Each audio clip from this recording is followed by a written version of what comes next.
Hi and welcome to the next episode of our TecTalk Aftermarket podcast, here live from the show floor of Automechanika Frankfurt.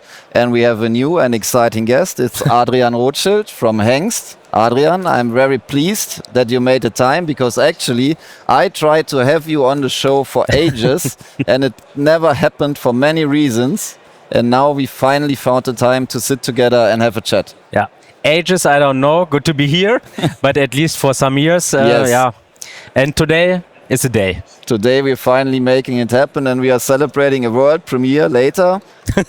But for now, Adrian, could you give a little introduction about yourself to our listeners? Yeah.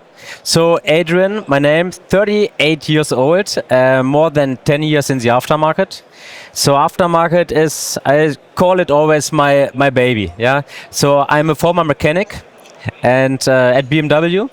And after the mechanic education and career, I started my university degree in mechanical engineering. Yeah. And directly after the university, I started in the aftermarket at Continental, Continental Contitech, for roughly 10 years, and several positions, but all belonging really to the product. So always on the product side. And 2.5 years ago, I switched to Hengst Filtration, located in the beautiful city Münster. And at Hengst, I have the pleasure to be in charge for products also. And the title is Group Director Product Management. So for the aftermarket, I'm globally responsible for all the product development, introduction, maintenance, everything. Nice. So you've always been in the automotive aftermarket in your professional career, but what made you choose the aftermarket? So why didn't you opt for an OEM or an OE? So to be honest, my original plan was to be an engineer at the OEM side. Yes. And I had the privilege to work for Volkswagen Motorsports. Yeah. It was a good time, but perhaps it was not exactly that what I was looking for. Yeah. And then I got at Continental in an internship the chance to get to know the aftermarket guys.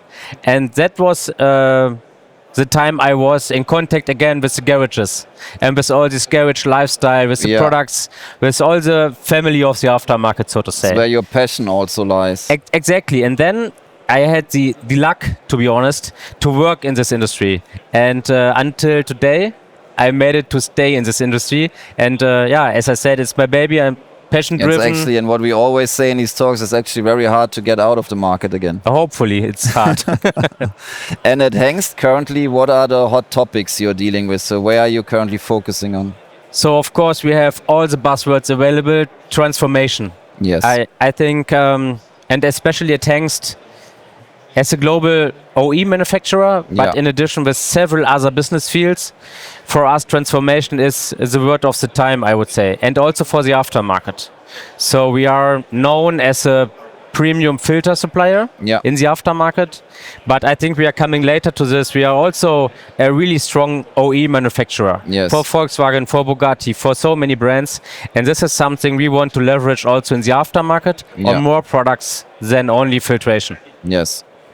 And the industry, you said it, like change is like a kind of a constant in the aftermarket, because there are a lot of times which were challenging for the market in the past. It will be challenging in the future, but we kind of always adapted to the challenges which came towards us. And a next challenge could be that the industry is moving towards alternative fuels and battery electric vehicles, and where are the challenges but also the opportunities for Hengst in that change? I think this change is already there. On some markets a bit stronger, on some a bit weaker perhaps. But for example, when we look at Europe, one of our core markets, I think it's already there. And the good and the positive message is that a lot of the existing car park is still there and is still massively growing. Yeah. So I always say to the team, and when I'm discussing with customers or friends, it's a chance. So the car park from today, I'm sure, will stay for many, many years and is still growing. And this portion of hybrids and electrical vehicles is coming on top. So at the moment, there is no fight between these technologies. For the aftermarket, it's a chance because this new portion of cars, there the competition is not so big today, I would say. Yeah. So the market or the market share is not so strict like on the classical car parts, and I think a lot of opportunities there.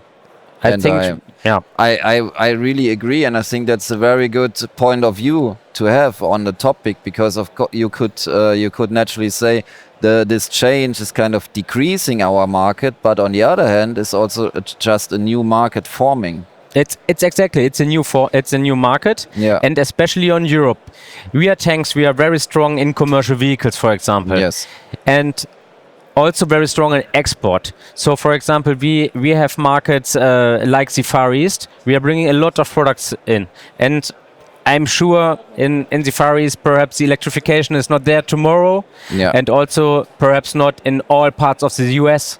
So, and absolutely not in all parts of the commercial vehicle business, which is more or less our core at the moment. Yes. And so I'm super confident for the future. Yes, it's also exciting in a sense to have that constant change in the industry. And you mentioned it, Hengst is very strong in the OE business as a tier 1 supplier. So is it also part of your strategy, part of adapting to the new circumstances to expand more from the OE side in the aftermarket? Yeah, absolutely. And this is one of our core messages this year here in Frankfurt at Automechanika. Yeah. We are showing all the product groups we introduced the last year and giving an outlook to our customers that what Hengst is really known for as an OE supplier. We have oil modules, we are oil pan producer, we have so many R&D facilities, and all this we are bringing more and more to the aftermarket now and make those parts available for our customers. This is a new strategy for Hengst. Of course, filtration is our core business, but we really want to show that we have much more in our basket. That's our mission this year. And also kind of we see the same strategic approach from the OEMs as well, expanding into the aftermarket, like big OEMs also with very sound strategies, like we are very focused on aftermarket business. Would you say, okay, that's similar? There's a new, similar to the battery electric vehicle topic that some would say, okay, it's decreasing the market size, but it's also an opportunity. We want, because it makes the market more competitive. I guess you as Hengst, you are positive on being able to compete in a competitive market. So what's your take on it? I think it's a challenge. And of course, it's also a bit, an honor is a wrong word, but when the OE is accepting that there is a strong aftermarket, is some kind of bringing really the aftermarket in the focus. And for us as an OE supplier with a premium quality approach, this is something we see as sometimes more than on the same level. So for us, it's nothing new, because our core and also our message this year at Automechanika is OE inside. So it's normal for us to be in competition with OE. Yes, I agree. And looking on the global perspective, as Hengst, you've mentioned it. You mentioned your North American business already. Where are your focal points according to the regions? I would say we have not one focus point. We have several ones per region. For example, in North America, of course, our CV business, but the same as in Europe, we also try to bring our OE competence there to the market with new product groups towards new customers and really showing up there with new things Hengst didn't offer to the aftermarket before. And this is also the same, for example, in the Asian region, where we have several plants. Of course, we produce there not only filters, and we really try to go local for local, also with these plants, offering these products there too. Is it like in talking about international business? I guess it's often key to also have a local approach to things, because like many companies, they see, okay, and this the stuff we are doing over here in Europe is doing very, very well, and then they try to take it as a blueprint and doing the same approach in other markets, but the other markets are like newer markets, are not that well established, and it works completely differently.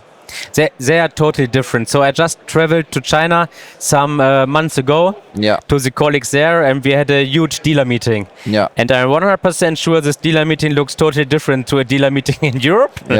But it was super successful. So the team there is acting totally local. And sometimes, especially in the Asian region, perhaps it looks for us not normal, but for them it is. And I think the key are really, and again a buzzword, but it is like it is, are our customers. So we are a family-owned company, 100% family-owned, and we are really close to our customers.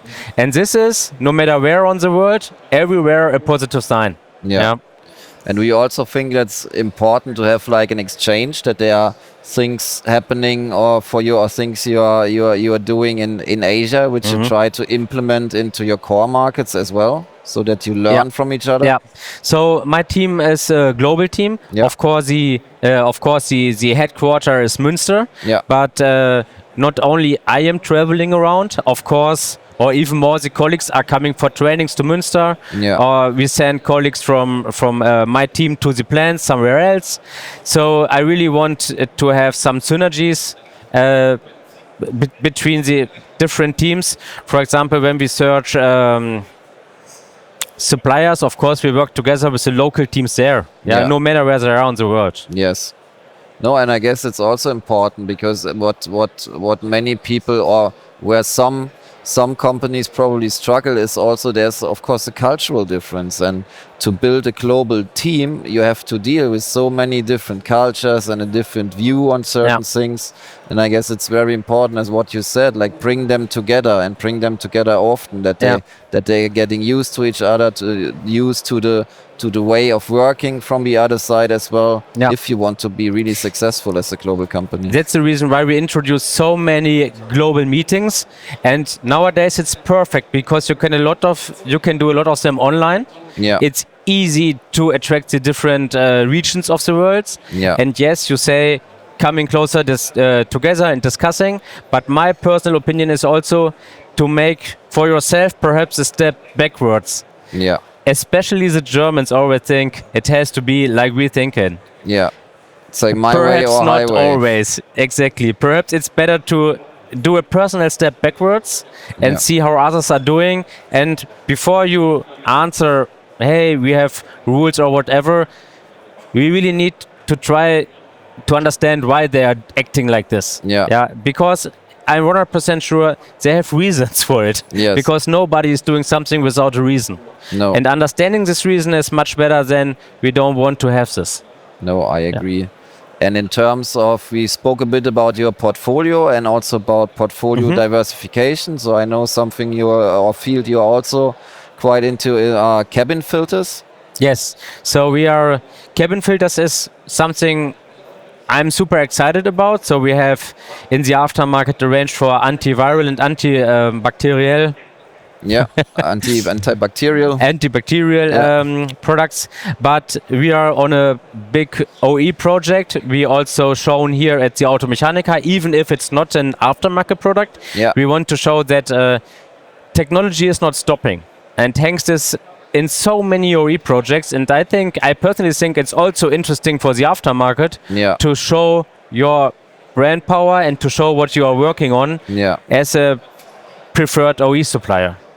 And on the OE side, is this now this emphasis on cabin filters or new cabin filter technologies? Is this getting in there now via the upper segment of the market, or? I think yes. So we have the demand, especially for mega cities, really to have premium cabin air filtration. It's a new, I would not say USP, but it's something where now the focus is also on OE side. And it's coming from the upper segments, like nearly every technology in a car, and is getting now more and more to levels like ID4, ID3. And in these markets, so I think the markets you're talking about are Eastern markets. Yeah. And is there really a demand for that from the customers? So does it influence also the purchase decision to some extent? I think yes. And my personal example is, for example, Tesla. Yeah. So when they launched, I don't know, the last Model 3 or Model S, they said you can survive a nuclear war in it or something exactly. like that. And this is, of course, because of the cabin air filter. Yeah. So, and this was getting more focus on those products. Yeah. No, totally. I agree.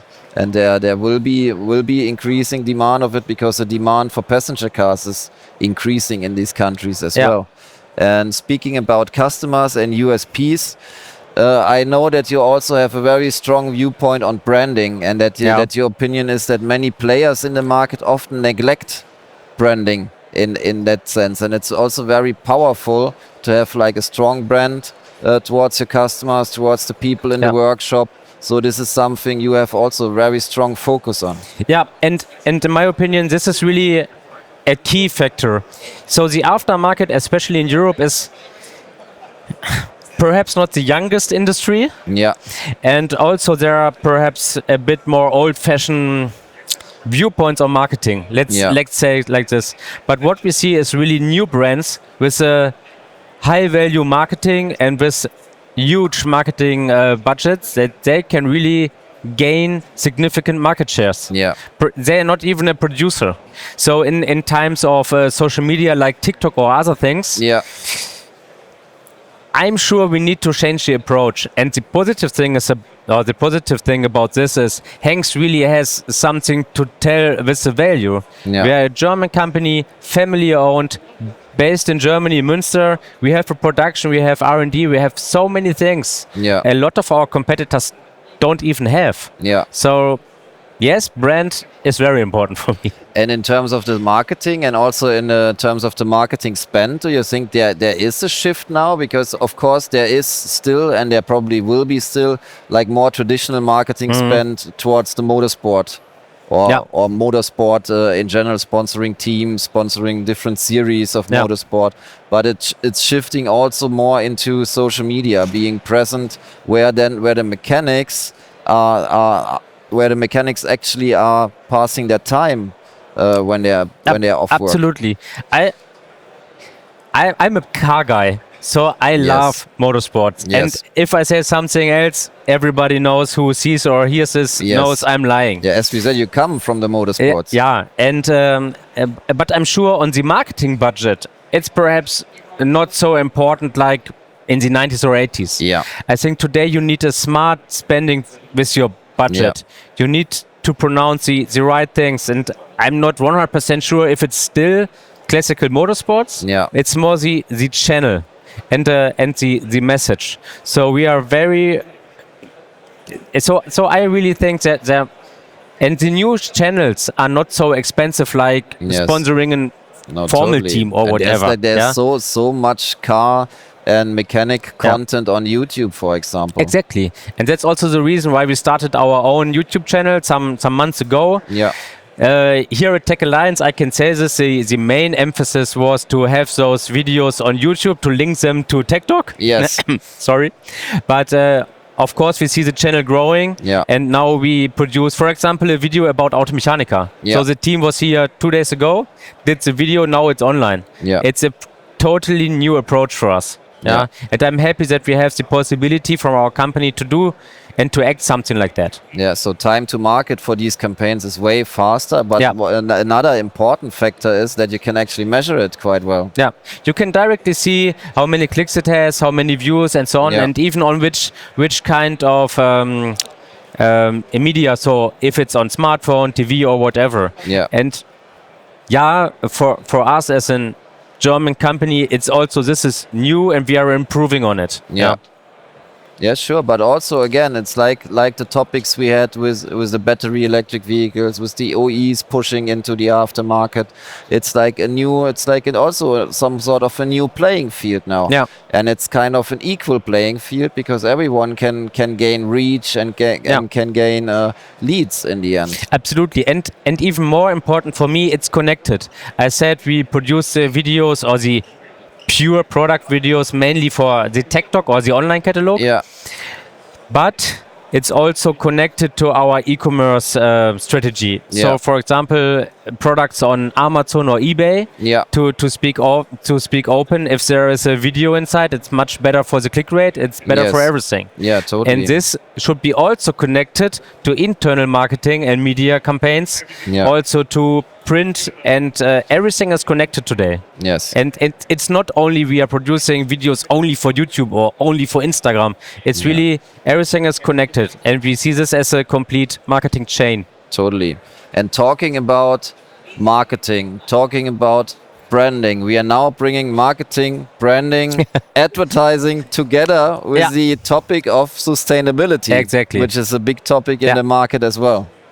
That's the right keyword, I guess. Yes, that's the keyword for our first ever product placement in the TecTalk Aftermarket podcast. So can you tell our audience what do I have in my hand here? Yeah, it's the first case study for our Blue Balance product line. Blue Balance is our project name for products, no matter which product category, with reduced CO2 emissions. So, of course, we as a filter manufacturer started with a filter. Yes, surprise. So, but we have a holistic approach. That means not only the filter media was changed, every part of the filter was changed, and even the packaging and the packaging design was changed. So, we managed to reduce the CO2 on these products by over 30%, and we brought this to Automechanika to show and discuss with our customers. And to be honest, the feedback was quite good. I was not surprised, but happy about it. And this will be our new product line with CO2 reduced products. And has it already launched, or? No, it is a case study at the moment, but it's ready to produce. And we decided to show it here. And I'm excited, and I think we bring it to series. So we already produced several hundreds of them. They are not available at the moment, but the feedback was really positive. And it's not only about the product itself. The customers also discussed how we calculated the savings. Which data are we using? Which data sources are we using? And the tanks we implemented 1 year ago, our tech center filtration. And one part of tech center is also the calculation of CO2. It's sure the topic for the future. And this is a touch point, a very important touch point with our customers, and the new thing we can discuss with them. Beside OE, footstep, or whatever. It's CO2, it's the topic. It will be there. And again, I guess we are talking about a completely new micro market which is forming, because we now have the sustainability topic, and we said it in other talks before. It is, of course, driven by legal requirements. Absolutely. But also, I guess it's important that people understand it's not a topic that's necessarily has to be only driven by legal requirements, because it's also a new market forming around the sustainability topic. And with creative ideas, you can gain market share through sustainability as well. And I would call it paid marketing. We are selling those products afterwards, and they are also paying in on the Hengst brand. So it was relatively easy for us to develop this product, to be honest. We are in OE with this filter. We have all the machines, we have the technologies, we know exactly what we are doing. So it was easy for the team to create this filter. And when we think one step ahead, I see again, like on the EV market, more opportunities than risk on this. And on the other hand, we see the trend on online sales. Who is buying online? It's more the younger generation, and it's clear for them is something like sustainability is one important topic. And when you are the only one who can offer really a real product and not only marketing sentence, it's just really something which is new on the table. So when you go out, because you also mentioned you tested a product, so it's like testing in the sense of mechanical testing, but did you also test it with the target group and what they are thinking about? No, not with it. It's a pure mechanical testing or physiological, like we do with all our products. Okay, so that was our first product placement ever in the TecTalk Aftermarket podcast.